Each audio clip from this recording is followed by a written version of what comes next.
Welcome to Readers of the Lost Art with your presenter, Dr. Paul Anthony Taylor, a recovering academic.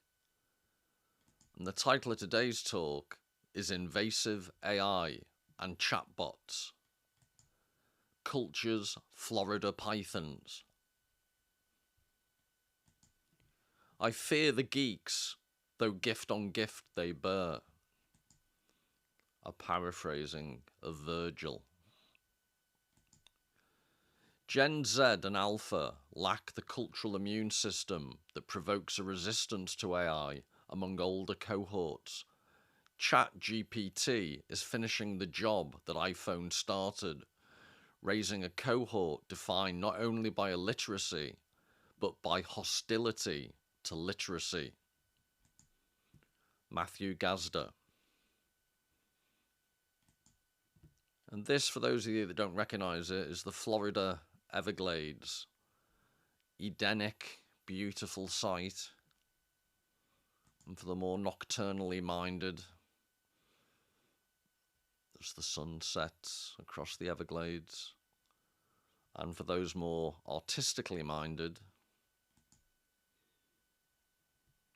this is called the Garden of Eden with the Fall of Man from 1615.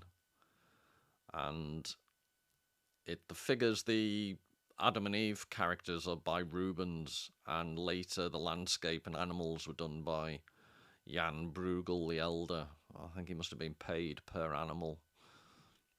Quite prolific. But if you keep that cornucopia of wildlife in mind, here we have Adam and Eve in a modern setting, whereby you have Burmese pythons that are now resident, and they don't seem to be going anywhere anytime soon, in the Florida Everglades. And I believe this is one of, it keeps changing obviously as they find even bigger ones, but this is quite a greedy boy.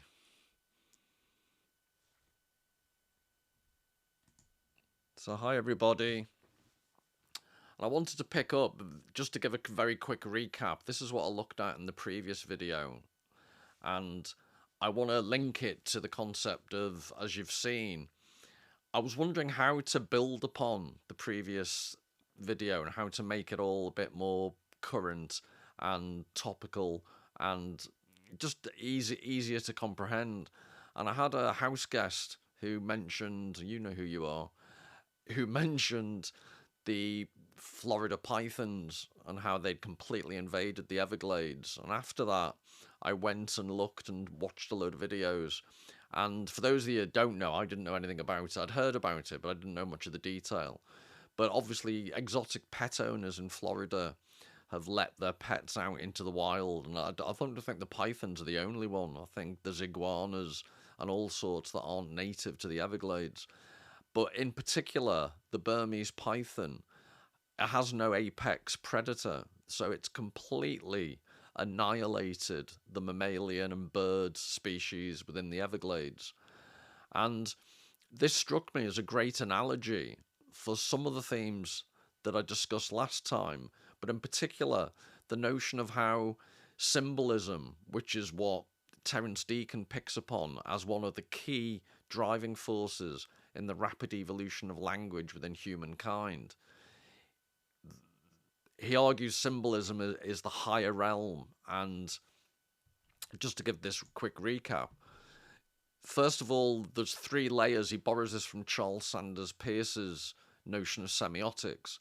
So the first level is the iconical, basically does something look like something else, and in our world, celebrities, influencers, the image just being the notion of being famous for being famous and being recognized.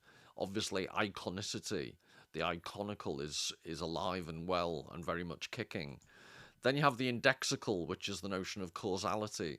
So if that you see smoke, you associate that with fire. There's a direct causal link. And what's interesting is, in a world full of icons or just people who are famous for being famous, this causality, it's very alive and it's very dominant, but it doesn't have any underlying purpose. So there's this circularity about everything you see on the internet. And then you have the third level, which Deacon talks about as being the unique feature of human speech and language, the concept of the symbolic, that's based upon, I've used the word habit, but tradition, convention. It's built up over time and it's not rooted in reality, but this is what gave human beings this massive advantage in social bonds, because we were able to have abstract thought processed through language that wasn't grounded in the iconical or the indexical. And I've introduced this concept of I haven't introduced them. I didn't put any snakes in the Everglades, but I'm using the concept of the Everglades because it just strikes me as a really interesting, very direct way of thinking about, if you think of the Everglades as literacy, and you go back to that, one of the second quote I used, this idea that literacy, people are hostile to it now. And the environment within which we live, the online environment, and now increasingly AI driven, literacy is under threat, just like the mammals in the Everglades. And AI and chatbots, I'm suggesting, just as a way of thinking about it, are like the Burmese pythons. When they're in an environment where there are no apex predators to fight back, it's not a good outlook for the ecology. So that's what I'm going to address. I just thought I've started off with the notion of the Florida pythons, and I'm going to use that concept. Whereas the Florida pythons destroy everything in their wake, what I thought it might be quite interesting to do is look at the concept of the snake, the serpent, in mythology and religion, and show you how the symbolic realm that Terrence Deacon argues is the most important for human language, how what the symbolic realm does is propagate. It creates more of an ecology, not less. So it's interesting at lots of levels because, as we'll soon find out, within mythology, snakes were associated with recycling because they could regenerate. That I think actually they can grow, or they can heal their own organs and regrow certain parts, and they shed their skin. So in ancient times, they've always been a symbol of renewal, which certainly isn't happening in the Everglades at the moment. And this is the difference. I'm arguing the distinction between foreign alien species that destroy the environment they inhabit, or the realm of the symbolic in human language, which creates more and more richness and genuine diversity. And that's a whole nother political level. I'm going to try and ignore the concept of diversity that doesn't really mean diversity, because we live in illiterate times. So everyone's fixated on diversity of culture, ironically, when culture's never been less diverse, because everyone's fixated on one mono theme, identity and diversity, in the lack of any genuine diversity. I could go on, but I hope you get the point. And this is a quick recap of Jonathan Haidt's diagram, which he argues from 2012 with the rise of new social media platforms. There was this takeoff of anxiety amongst particularly young people. And I did point out last time, amongst the over 50s, our anxiety has actually decreased.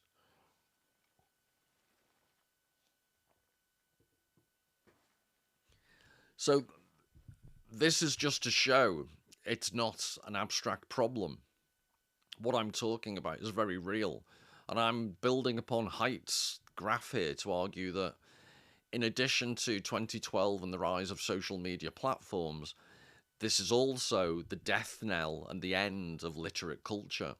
So I'm making the additional link that any chances of overcoming this tendency are actually getting worse, not better, because we're losing the ability to relate to mythology and literature. The very things that might provide some type of antidote have never been further away. Oh, happy days. And I came across this Matthew Gasda. I quoted in the beginning, but he did a great article. I've put a link to it. It's in a magazine called Compact, and I've put a link in the description. I think you'll be able to read his article for free, but after that, I think there's a paywall. But hopefully you can read it for free. I subscribe, so I'm not quite sure. But he says the essay itself is a relic, one of the last verbal artifacts from a time when young people could reliably be expected to read a few books a year, or even voluntarily sit through an entire movie or TV show without getting distracted or tuning out. A return to the standards of 1935, when literate people still regularly wrote letters, told stories, listened to sermons, etc., is clearly impossible.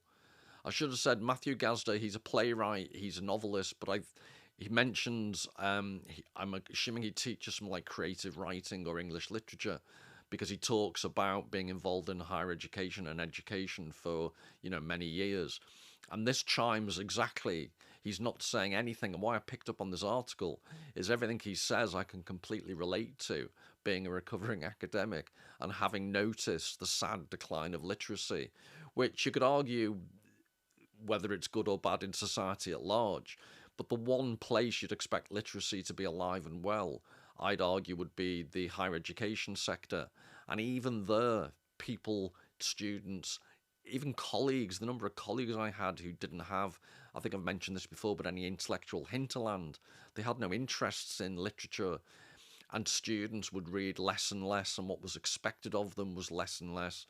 Essays were discouraged. You were encouraged to find alternative ways of grading people. So it was getting to the stage where I was almost setting potato painting as a method of trying to sort out the grades. It was just beyond depressing. But this isn't a therapy session, so I'll quickly move on.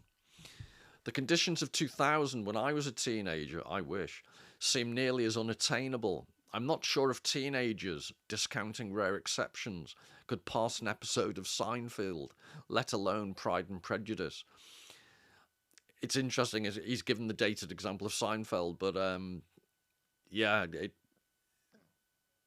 half hour, I think he's pointing to ever declining attention rates, and the idea that even Seinfeld was hardly a long program, it was half an hour. And there has been, he's saying, let alone Pride and Prejudice, but I've been reading articles by Oxbridge academics saying that in teaching English literature, what they can actually set in practical terms has been massively reduced. So when I was at university, I remember I did a Russian, 19th century Russian course that involved literature and history. So only half of the course was literature. And we did nearly all the major 19th century Russian literature works. Tolstoy, Anna Karenina, War and Peace, Dostoevsky, but 3 or 4 of his novels, and on and on and on. So we must have been set about 10 novels, some of the longest that have been written, and that was half the course, the rest of it was history. So the expectations, these Oxbridge academics are now saying they can't set. Dickens books, for example, they're too long. And you'd think at Oxbridge, doing English literature, wouldn't you expect to read? But hey ho, not really. So Gasda says, hardly anyone writes down directions, writes notes or letters, keeps diaries, listens to sermons, tells campfire stories, or organises games like tag or pick up football with the neighbourhood. Young people use fewer words to do fewer things less often, because there are fewer embedded social rituals in which you need to employ verbal skills. And at this point, this is yet another time where I'm going to say I am going to look at the concept of ritual in ancient Greece, because Richard Seaford, who I keep mentioning but never actually getting round to, he argues this was a key aspect of Greek ancient culture. They combined the Greek myths, the stories, with day-to-day rituals. And it's in Michael Deacon's book about the symbolic species that when I used the word earlier to describe what's key about the symbolic realm of language, I used the word habit, tradition, convention. You could also use the word ritual. We learn symbolic language. It's reinforced in human culture by rituals. And he argues that as we were evolving as the human species, language was inextricably linked to strengthening social bonds. So we would do various ritualistic things. and that coincided with our use of language in conventional symbolic ways that reinforce the ritual. It's a mutually reinforcing cycle.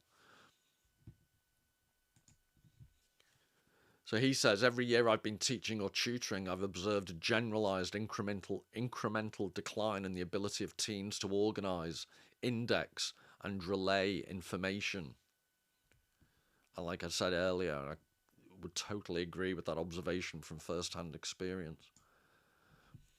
Writing essays is like a prehensile tale, an old feature no longer connected to survival. When students turn in Chatbotgpt papers, they are dispensing with the fiction that anyone cares, that there's any value embedded within their community that corresponds to the task of writing at length, of making a sustained critical argument or judgment. Expecting kids who grew up with smartphones and iPads to write a coherent, multi-paragraph argument is like expecting them to know how to perform farm chores like they might have in 1875. There's no social basis or tradition for the expectation. So this is the really depressing aspect of all this. I and Matthew Gasda have no answers to this because it's the social environment. We're now in a social environment. I just love that phrase, writing essays like a prehensile tale. And the idea that, so I was earlier than Gasda at university, but I'm trying to remember, I went through the whole of my undergraduate time handwriting essays to be handed in. There wasn't, word processing was limited. There were beginning to be word computer banks that you could go and access, but you weren't expected to print off your essays. And as I was going into my PhD, that's when, printing things out became much more prevalent. But my whole final year of university, the exams we did were all handwritten. The essays were all handwritten. I never typed or printed an essay in my whole university career. So that distinction between the hand and the eye and the brain, it is fascinating. In a relatively short period of time, that's completely gone.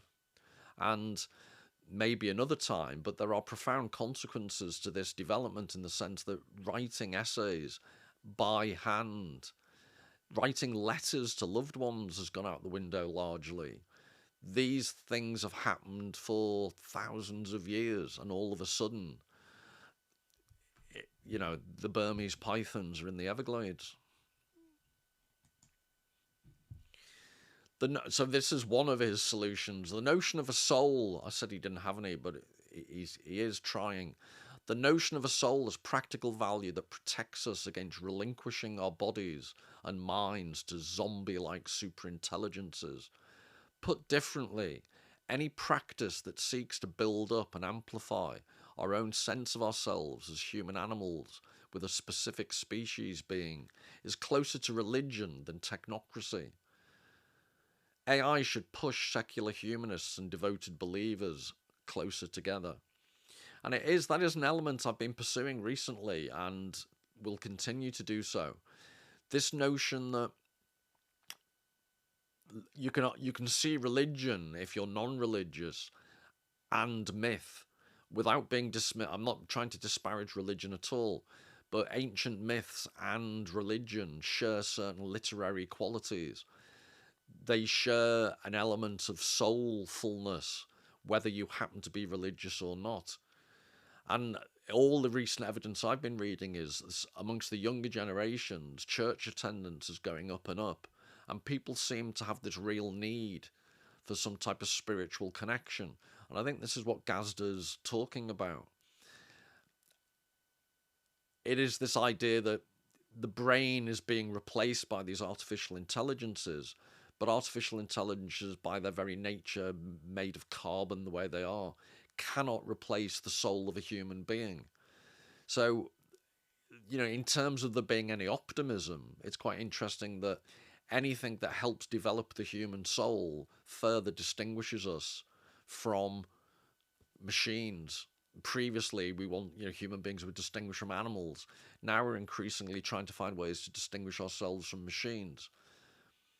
And this idea that the soul can be found in, or the exercise for the soul can be found in all the things I've been promoting on the channel: literature, fine art, all the things a machine can't appreciate, even if they can recognize, manipulate, comment upon, but never truly aesthetically appreciate like we can, because it doesn't feed their souls, because they don't have one. I'm sure people will know, the geeks will rise and argue against me. So soul and the embedded concepts of internal coherence, purposiveness, uniqueness, provides incentive to work. A soul, like a muscle, can be built up and trained. A brain, conversely, is just a less efficient LLM. Students who feel like machines will use machines. Students who feel like something more might have some reason to draw boundaries with technology. So this is interesting, arguably you have to hit rock bottom before you can bounce back. Maybe literacy has to be challenged so much that finally people will turn back to more spiritual things, as in this newfound longing for religion, and hopefully literature, art, all the things I've been promoting. So return to metaphysics. Oh, got to be careful when you do a video about literacy when then you can't say certain words. A return to metaphysics in education might similarly be marked by a return to metaphysics in the workplace, to notions of inherent dignity and meaning. This just sounds like an excuse to expand HR even more. I'm not sure about this one, Matthew. At the very least, young people should be taught that literacy and depth of thought and expression will be necessary means of grappling with artificial intelligence, that they will want the means to offer informed consent to technological advances, and also to live. So I've quoted his article in quite a bit of detail because I think he summarises really neatly some quite key issues. And to link this to previous things I've done, which, in the future I'll also develop further, I have pointed out in previous videos, this is a very famous image from Roland Barthes, an essay he did called The Rhetoric of the Image. And although it's dated from 1964, I think it encapsulates beautifully what the ideology of a media ecology is. And I've made the point, I won't spend a lot of time on this, but the ideology of this is that what's being sold is what would now be called ultra-processed food, UPF. It's this made-up panzani, this made-up Italian name. None of that produce that you can actually buy is fresh, but it's all put in the middle of a basket full of fresh produce. So what you're being literally sold is the opposite of the truth of what the thing is. But it's done in such a natural format. This is the mode of advertising that's selling you something that's tinned or packaged in the guise of being fresh.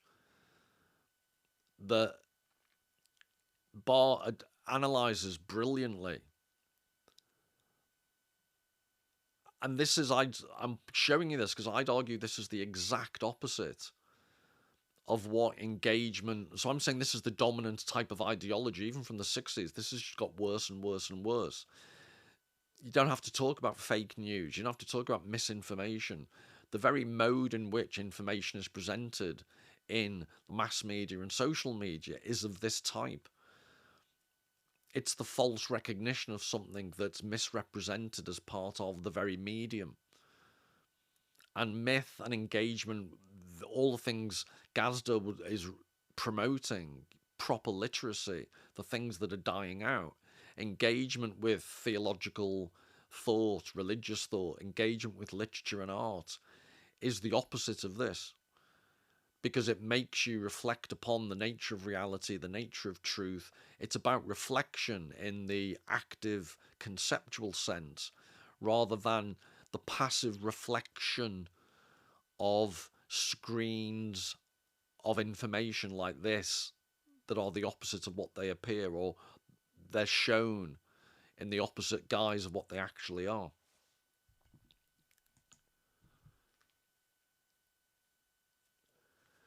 So this is from Virgil's The Aeneid, and I've chosen this translation, Theodore C. Williams. I'd knock yourself out, find different translations, but this is the one that took my fancy, which it's just quite punchy, as you'll see in a second. There's a more modern version. Is it Bartsch? Shani or something, but her surname is Barch, and she's a great writer about the classics.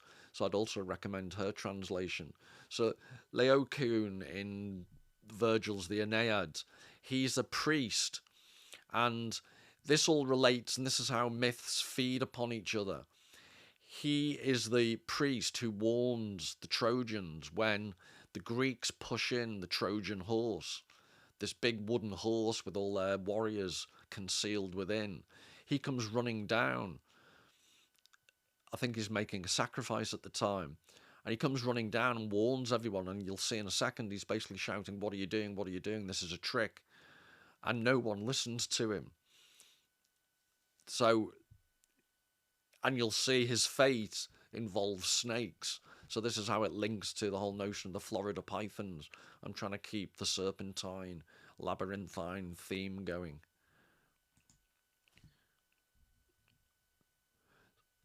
So, O wretched countrymen, what fury reigns? What more than madness has possessed your brains? Think you the Grecians from your coasts are gone, and are Ulysses' arts no better known? This hollow fabric either must enclose within its blind recess our secret foes, or it is an engine raised above the town to overlook the walls and then to batter down. So Ulysses is the Romanized form of Odysseus. So this is the Iliad that's being referred to by Virgil. And the whole story, you should be familiar with the concept of how do they get through break through the Trojan defenses. They use this Trojan horse, which in computer times I think you probably have to change to Trojan mouse. Somewhat is sure designed by fraud or force. Trust not their presence, nor admit the horse. Well, if you think of AI as the Trojan horse, it's probably too late already. But here are some illustrations to keep the whole idea of the channel, also trying to get some visual art in.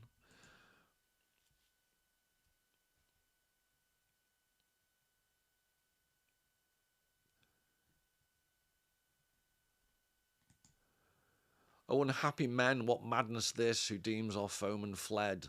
Think ye the gifts of Greece can lack for guile? Have ye not known Ulysses, the Achaean hides, caged in yonder beams, or is this reared for enginery on our proud battlements, to spy upon our rooftops, or descend in ruin on the city? 'Tis a snare. Trust not this horse, O Troy, whatever it bode. I fear the Greeks, though gift on gift they bear. So as you could remember from the epigraph, I hilariously changed Greeks to geeks. But that is the situation. The geeks have brought to us Chatbotgpt and chatbots and AI. And very few people, well, we just seem to have accepted it. And there's people like me moaning, shouting into the wind like King Lear on the heath. But I fear it is too late.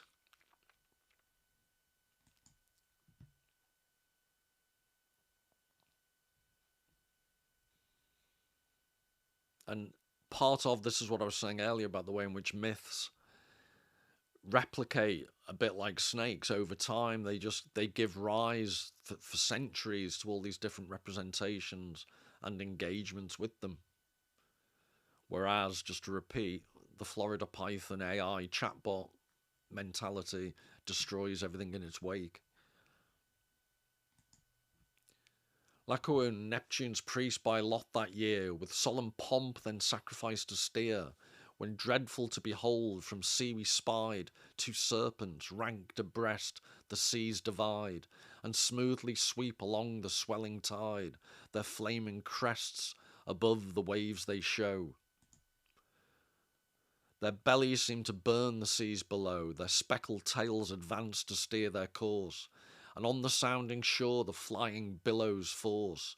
And now the strand, and now the plain they held, their ardent eyes with bloody streaks were filled, their nimble tongues they brandished as they came. And this is just stunning, and forgive me, I'm going to show you loads of images of this absolutely stunning portrayal in marble of what you've just been described to you.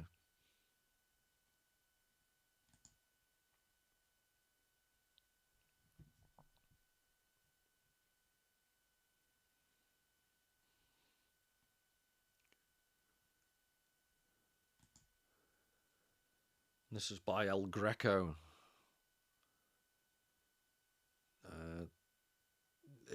They estimate it was 1610 to 1614 this was painted.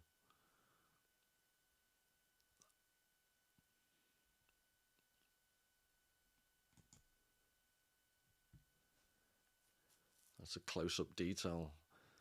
I have PTSD when I see snake teeth because I was once I was separating my Staffordshire Bull Terrier from a cat in a Manchester alleyway once, and as thank you, the cat proceeded to bite me in the hand and then sped off.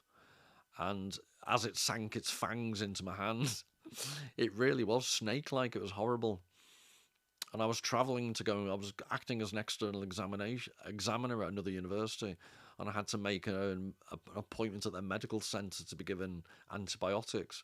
And just a random piece of information, I was told, I was quite blasé about it, although my hand had swelled up very, very quickly. And I was told cat bites are very infectious, so that you really do need to get put on antibiotics ASAP, ideally within 10 to 12 hours. So there's your free medical advice. But quite dramatic, as you can see. And licked their hissing jaws that sputtered flame. We fled amazed their destined way they take, and to Laocoön and his children make. And first around the tender boys they wind, then with their sharpened fangs their limbs and bodies grind. The wretched father running to their aid, with pious haste but vain they next invade. Twice round his waist their winding volumes rolled, and twice about his gasping throat they fold. The priest thus doubly choked their crests divide, and tiring over his head in triumph ride.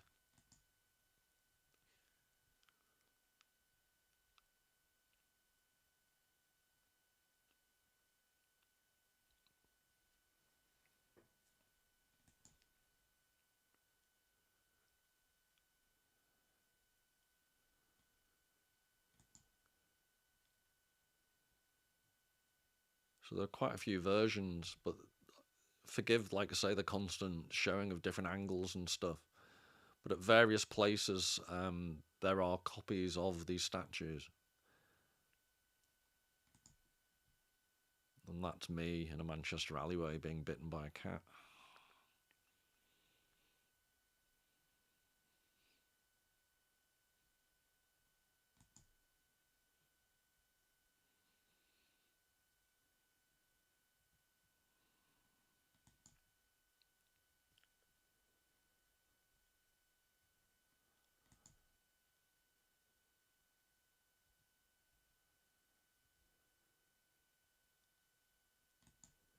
With both his hands he labours at the knots, his holy fillets the blue venom blots, his roaring fills the flitting air around.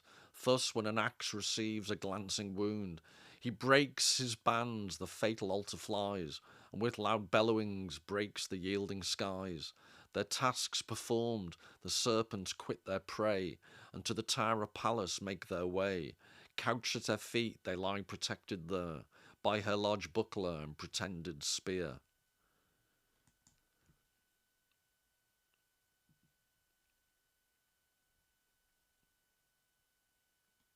You can notice on the right hand side, by her shield, is the snake.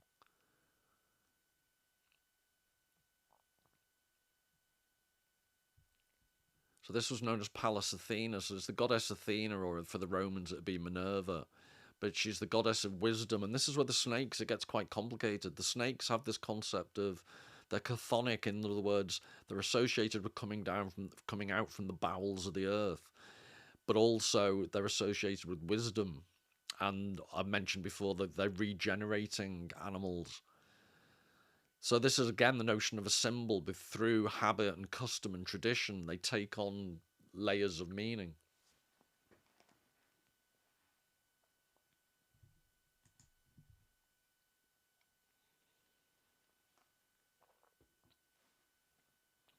So what you're looking at is the copy, and then the original was Athena Parthenos, and this chryselephantine statue. That means chryselephantine is a form of statue that's made of both ivory, that's the elephantine, and gold.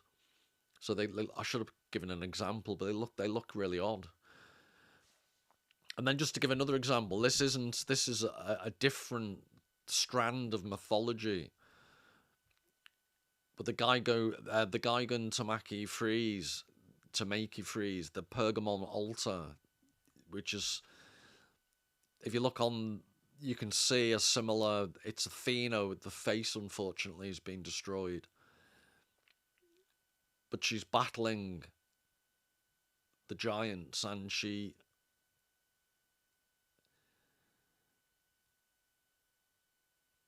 can see the way in which the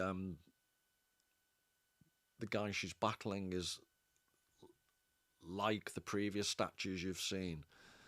The snake has come to her aid. So just a long-winded way of saying that the goddess Athena was closely associated with snakes, which explains the reference to once the snakes had done their dirty work on Laocoön, they went to her. And that's where that is taken from. It's the Pergamon Altar in Berlin. And Pergamon, I think it's in modern-day Turkey. And it was built, they've reconstructed it. It was taken and reconstructed in Berlin. It's from 170 BC, they estimate. And then this, I made the point about this is how myths are constantly finding new forms, regenerating themselves like the snake. But this is a more modern feminist interpretation.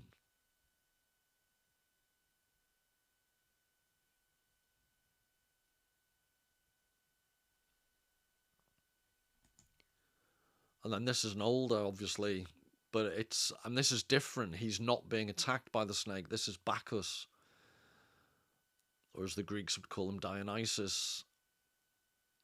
And it's part of the Dionysian procession, but the snake, it's just one mad frenzy.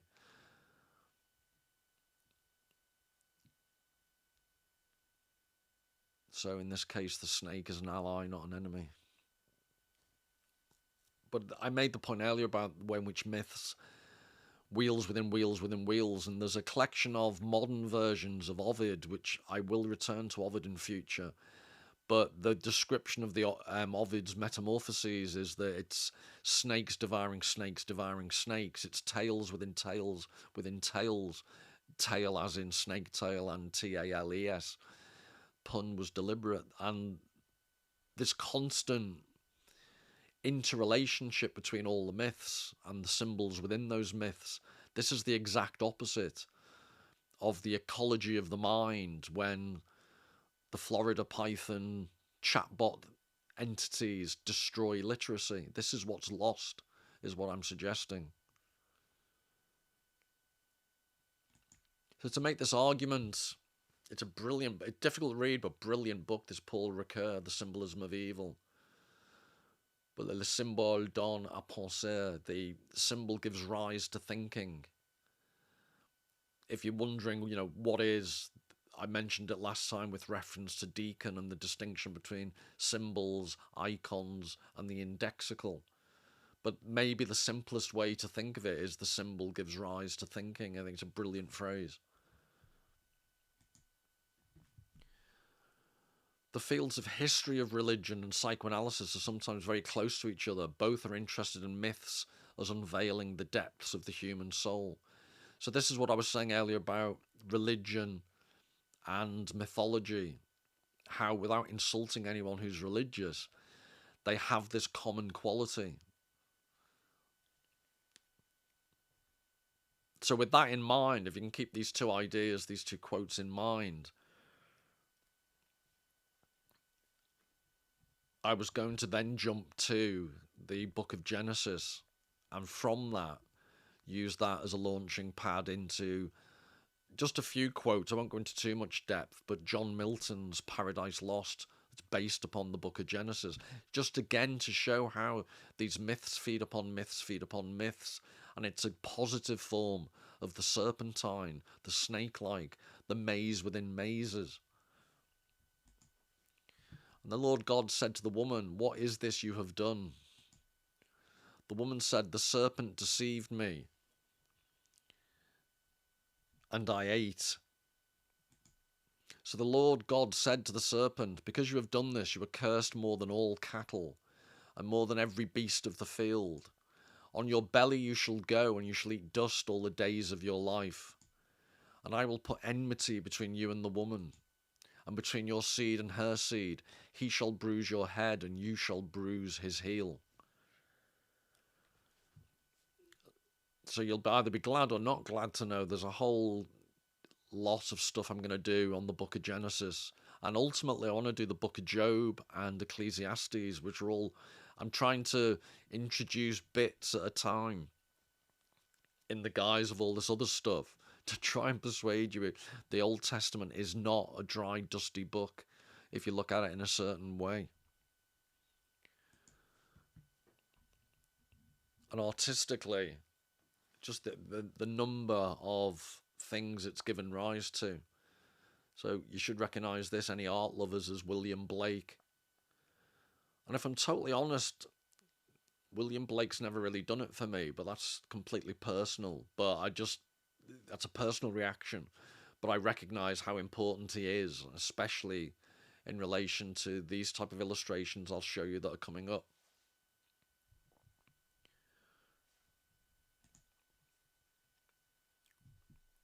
So I've shown this illustration to Gustave Doré, and I am a massive fan of him. And he did illustrations amongst many others. I think Don Quixote I've shown in the past. But John Milton's Paradise Lost of 1667. And if, like, I doubt it, but if there's any enthusiasm, it would be great to do a deep dive into Paradise Lost. But I just wanted to give some excerpts, just to give a hint of the depth to which the simple notion of the snake, again, sorry to belabor the point, but unlike the Florida python, the Burmese python that's destroying the ecology, symbols within human ecology give rise to more symbols and more depth and more artistic representations.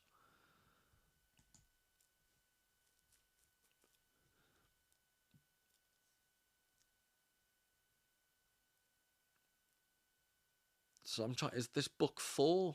Sorry, I should have put this. This is obviously lines 179 to 90. But apologies if I've misremembered. I think this is book 4 of Paradise Lost. So I'll look foolish if I'm wrong on that one. All the rest of the quotations are nearly all from book 9. So saying through each thicket dank or dry, like a black mist low creeping, he held on his midnight search, where soonest he might find the serpent.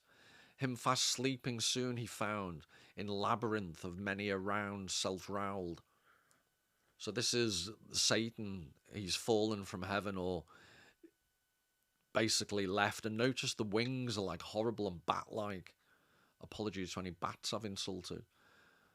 But as he's come down from heaven, it's interesting, the wings change the way in which they're portrayed. And he's basically on the lookout for a creature to inhabit so that he can seduce Eve. His head in the mist well stored with subtle wiles, not yet in horrid shade or dismal den, nor nocent yet, but on the grassy herb, fearless and furred he slept. In at his mouth the devil entered, and his brutal sense in heart or head, possessing soon, inspired with act intelligential, which is relevant to the whole chatbot thing.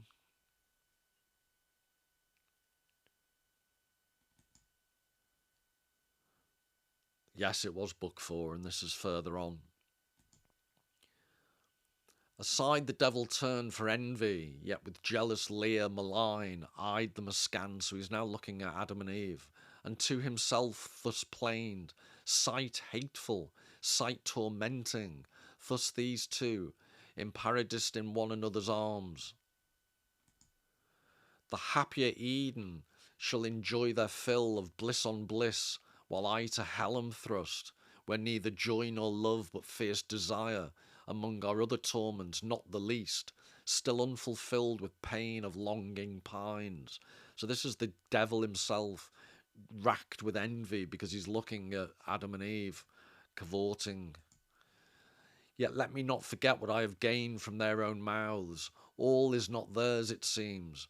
One fatal tree there stands of knowledge called, forbidden them to taste. Knowledge forbidden? Suspicious, reasonless, why should their Lord envy them that? Can it be sin to know? Can it be death? And do they only stand by ignorance? Is that their happy state, the proof of their obedience and their faith? So he's driven to disrupt the paradise they're in. And at a later date, like I said, if we ever get to look at Milton, but it's already within the book of Genesis that Milton obviously is taking all this from, but within the book of Genesis that seems to be such a simple tale. The envy and the concept, not so much envy, but in the book of Genesis itself, it's the concept of desire that is a hugely complex psychological theme. But the essence of it is described within the book of Genesis. It's partly, it's the sin, it's the thing that makes us human, and the thing that also makes humanity so envious, so driven. The negative and the positive aspects of humanity are contained in the concept of desire. So we'll get to I don't want to belabor the point, we'll get to it later on in future, but I really want to explore the notion that somehow being kicked out of Eden, I say kicked out, this is one of the things I'd like to look at. We basically, in order to be fully human, we had to leave the Garden of Eden because human beings are desirous creatures. And to not be desirous, to be like Adam and Eve were before they ate of the tree of knowledge and good and evil, I'd suggest, and I think there are lots of biblical scholars would back me up, that's not truly human. So it's almost like God had to kick us out in order for us to learn to be human.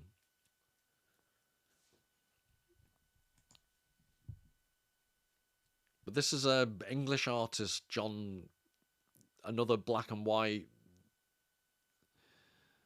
mezzotint, I think they call it, but John Martin from 1827.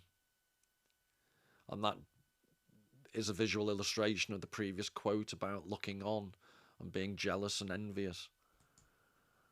And here's a William Blake of the same thing. Obviously a completely different portrayal, but the same scene. It looks like there must have been a gym in the Garden of Eden. They ripped the pair of them.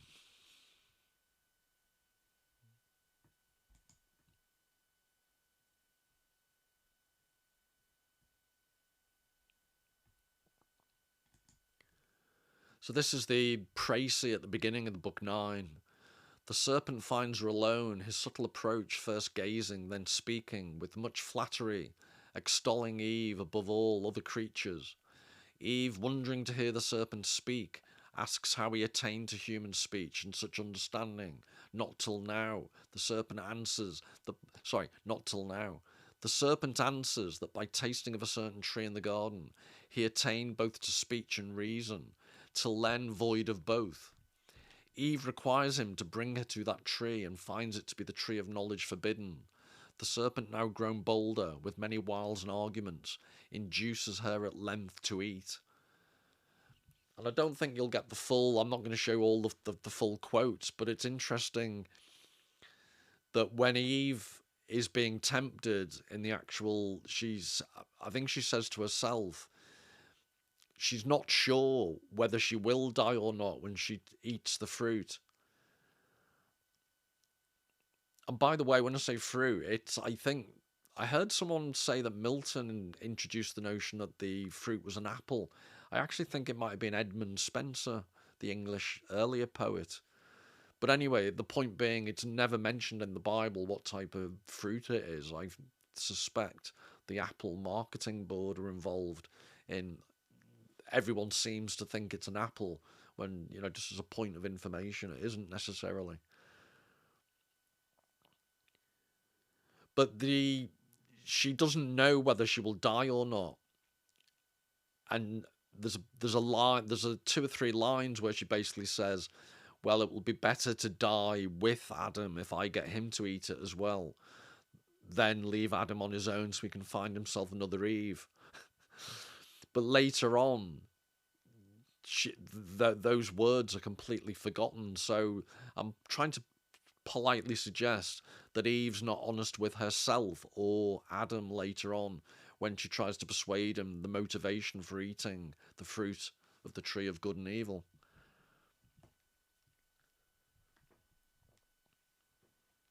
But also just a more modern representation of, when I say a more modern representation, it's not explicitly based upon this, but I just think this is an artwork I'm going to show you that I think you'd struggle to say isn't influenced by some mythical conception of the serpentine.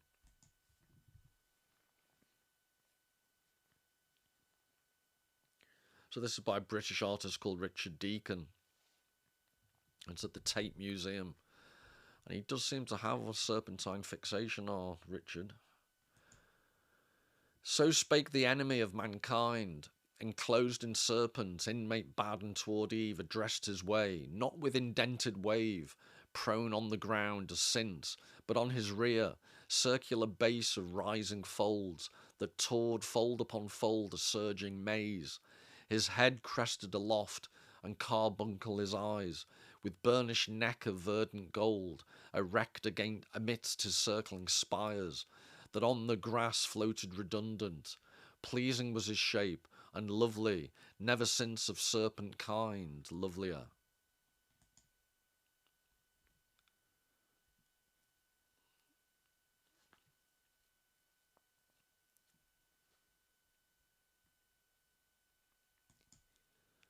With tract oblique, at first as one who sought access, but feared to interrupt, sidelong he works his way, as when a ship by skilful steersman wrought nigh river's mouth or foreland, where the wind veers oft, as oft so steers and shifts her sail. So varied he, and of his tortuous train curled many a wanton wreath in sight of Eve.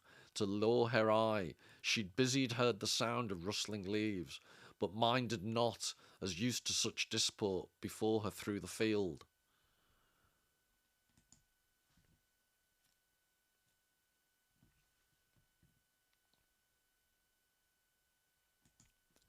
From every beast more duteous at her call than at a Sacaean call the herd disguised, he bolder now and called before her stood, but as in gaze admiring, oft he bowed his turret crest and sleek enamelled neck, fawning and licked the ground whereon she trod, his gentle dumb expression turned at length, the eye of Eve to mark his play, he glad of her attention gained, with serpent tongue organic, or impulse of vocal air, his fraudulent temptation thus began.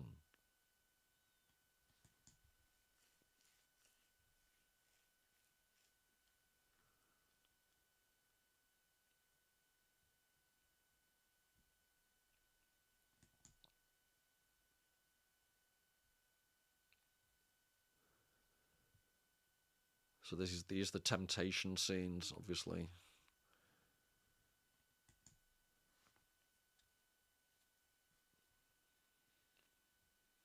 I think William Blake must be growing on me.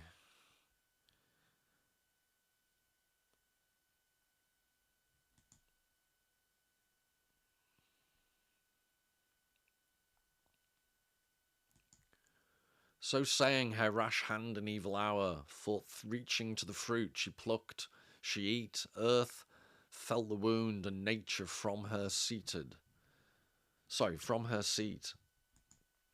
Sighing through all her works, gave signs of woe, that all was lost. Back to the thicket slunk the guilty serpent.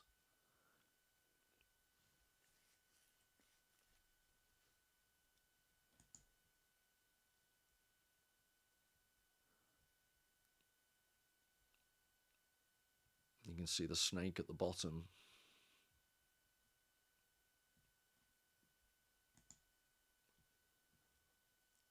And notice in the bottom corner the snake slithering away.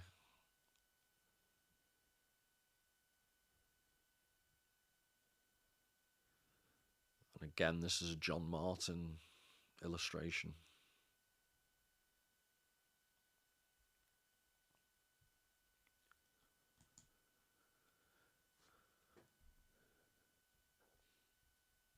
So that's your John Milton for you. And just to finish off now then, the Sallustius, the 4th century Roman writer, he wrote this on the gods and the world. Sometimes it's translated as for the gods and the cosmos, I think.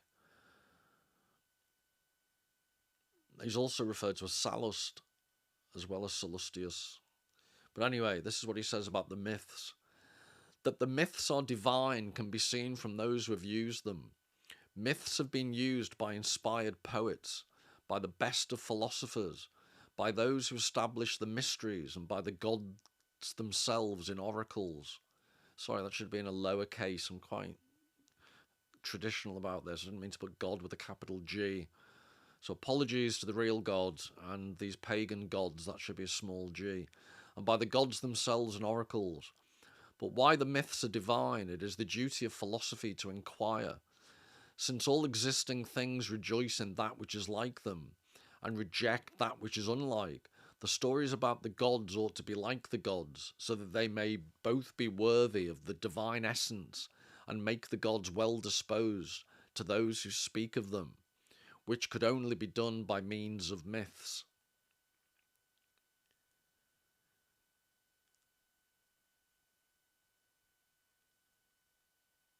So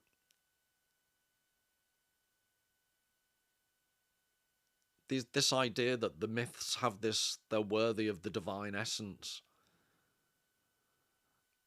I think it's just a long-winded way of saying, and when I say long-winded, no insult to Sallustius, but the idea is that there is something incredibly powerful. And when we look at the Tower of Babel in detail, the Tower of Babel's 9 verses, just under 20 lines, or around about 20 lines of text.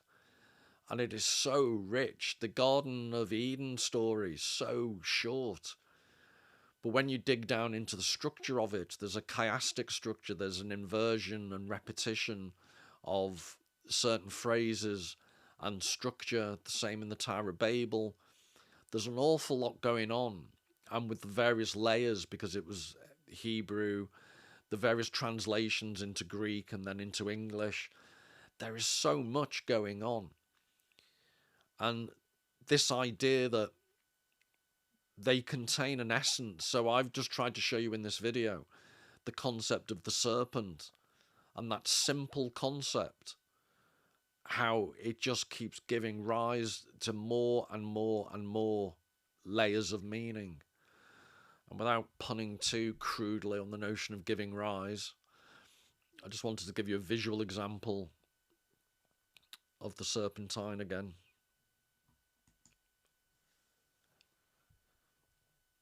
Suddenly I'm feeling quite inadequate. I don't know why.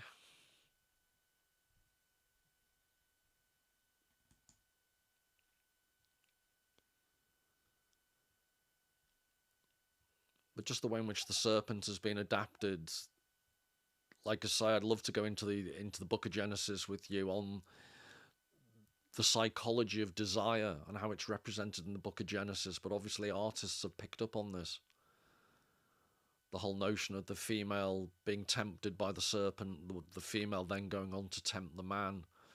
And it's vaguely humorous the way everyone blames each other. So Eve blames the serpent, Adam blames Eve, and God just kicks both of them out.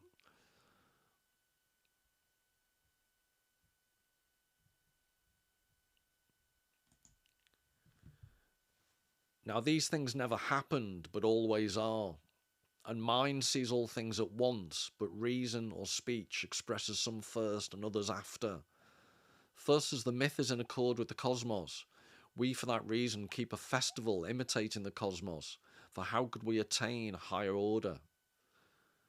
So just two quick things I'll say before I show you the very final image.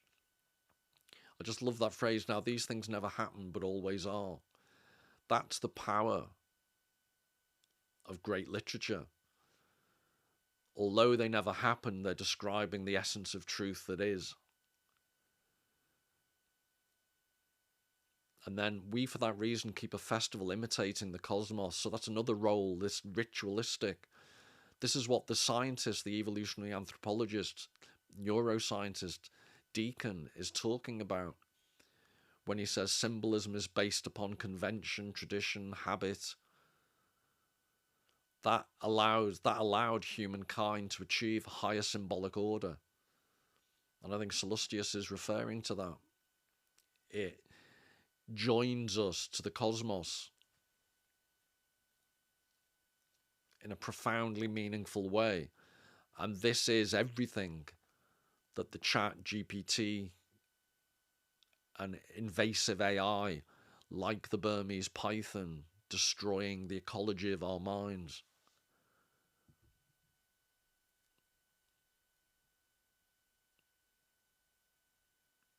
So I'll just finish with one last image that I think summarizes the essence and the mystery of myth. It just encapsulates the concept of desire, the psychology I've been referring to in the Book of Genesis, temptation, sin, the darkness, the subtlety, all of that, all rolled up into one picture. So I hope you enjoyed that. Till the next time, all the very best.